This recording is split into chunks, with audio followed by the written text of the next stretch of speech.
How to have beautiful and healthy skin. Having beautiful skin starts with taking care of it every day. A simple skincare routine can make a big difference. Wash your face gently in the morning and before going to bed, and choose skincare products that are suitable for your skin type. Protecting your skin from the sun is also very important. Use sunscreen every day, even when it is cloudy.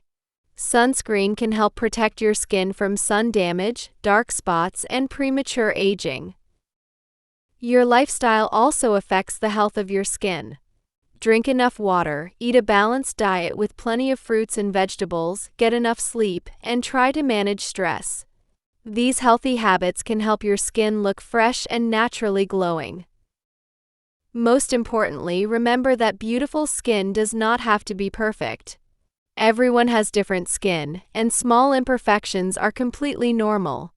Take care of your skin with patience and consistency, and let your natural beauty shine.